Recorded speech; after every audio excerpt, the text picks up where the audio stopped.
Hey, what's up guys? Dr. Jim coming at you here from Rubber City Chiropractic in beautiful Akron, Ohio. It's here folks, the Open 2019, and we're gonna go over today some mobility work, some warm-up prep, and of course some tips for the 19.1 Open that had been released last night. So, you guys know, we need to warm up. One of the easiest things in the world to do to get the knees, hips, lower back, and upper body moving and get the lungs going is some lunging. So I'm gonna go ahead and lunge a minute or two around this place. Follow along.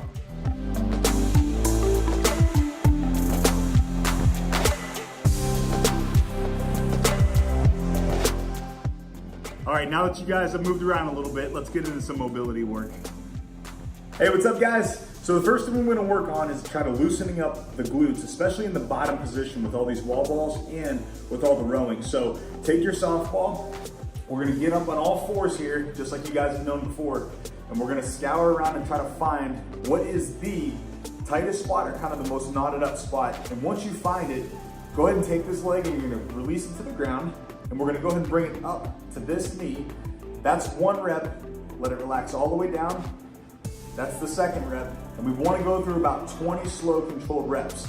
After that, bring the leg up to position 2, drop the hip a little bit closer to this ball, and we're gonna do the same thing. Knee towards the chin, let it relax. Knee towards the chin, let it relax. 20 reps there, nice and slow. And if you get the ability to get on your side here, we're gonna go ahead and we're gonna have a bent knee, let it fall to the floor.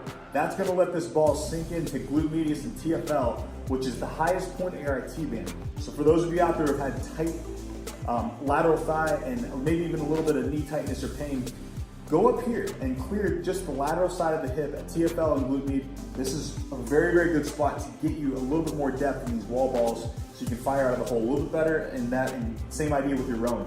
So make sure this front knee is bent, back leg is tall, strong with this elbow. We're gonna move that way and that way about 1 or 2 inches, and we're gonna just let this sink in for about a minute or two, okay?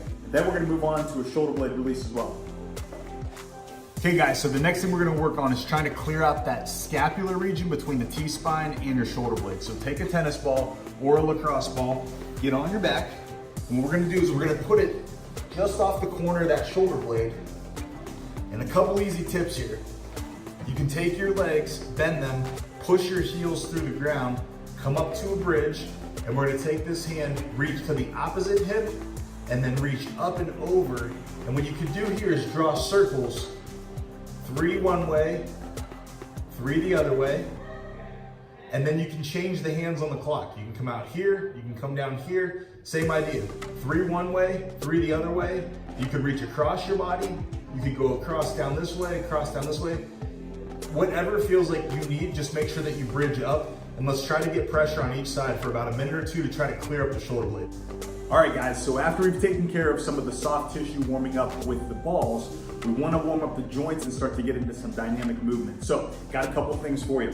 Number 1, let's get into some crawling, okay? So we're gonna not only just be on our hands and knees, but let's go ahead and get the knees off the ground. And we're gonna take opposite hand, opposite leg, step back, set it down, step back, set it down, step back, set it down. You can regather yourself, and then we're coming back at you. So once again, opposite hand, opposite leg, step forward, crawl, release, step forward, crawl, release, and then again, finish with the third one. Come back down.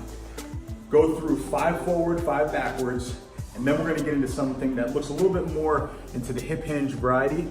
So we're gonna get into a position that's at the bottom of the squat, okay?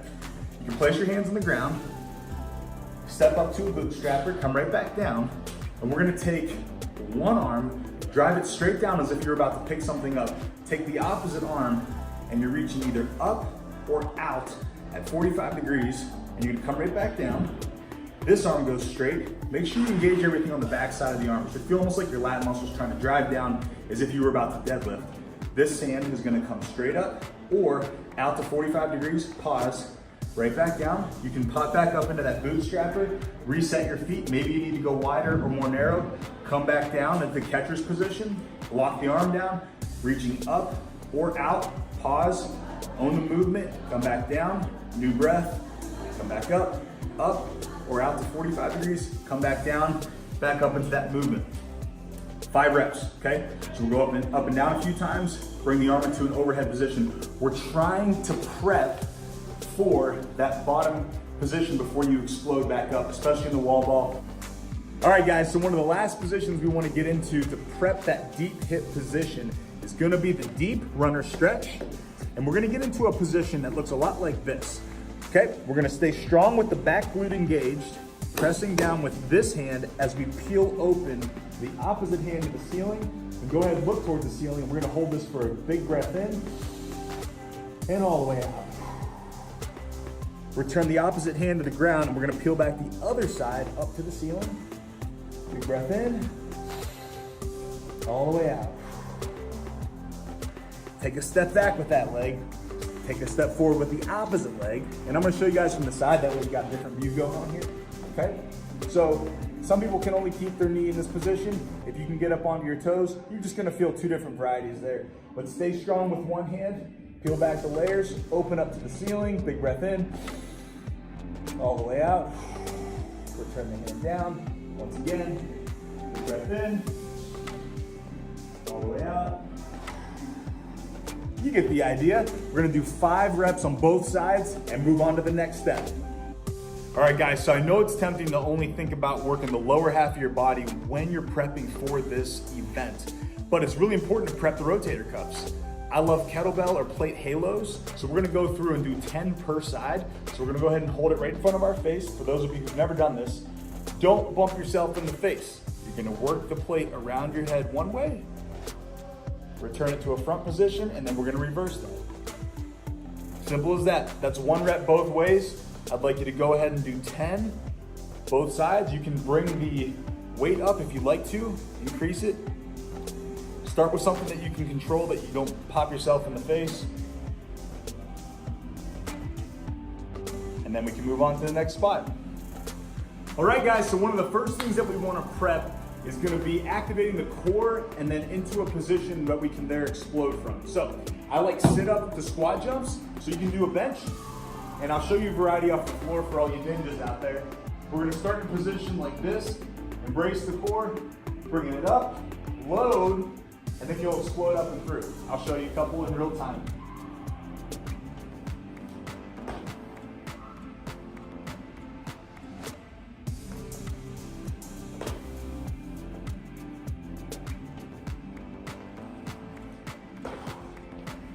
And for those of you who think you can try it on the floor, we're gonna get into what's called the original strength spinal rocking position, and then we're gonna transfer the energy into a position that we can then land on our feet and then explode up. So follow along, see if you like this one instead.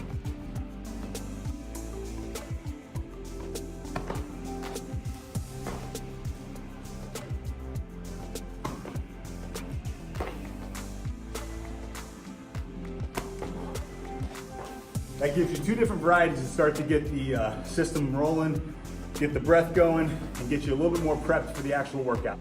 All right, guys, so to wrap things up, let's go over the workout and then let's review all the things that I had set up for you. So, of course, it's the open 19.1.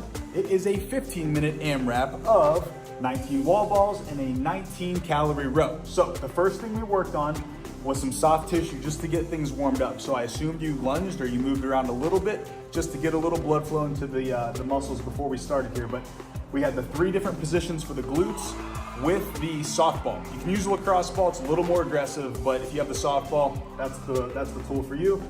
And then we did some shoulder blade prep, okay, in 3 different positions. So check that one out, that should feel great. Then we moved over to some mobility work. Started off with some crawls, forwards and backwards. By all means, if you guys want to get creative and go sideways or set up cones and do figure 8s, that is on you, but that's a good prep to start getting the front line open. Then we did some deep squat with the arm reach into a bootstrap combo. Again, all these can be done in 5s, that's a good number. If you want to go to 10s, that's also okay.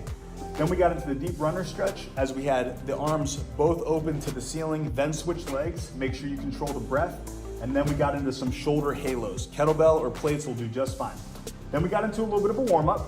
I like the sit up to squat combo because we can get the heart going, we can get the blood pumping, get the muscles going, and get our breath going. And you can do these in efforts of 3 to 5, but run through a couple of those because that's gonna prep the core to brace in sequence and then to transfer the energy into a squatting position And then of course you can add into some of the light wall balls, and then you can get into the weight that you're gonna use for the workout.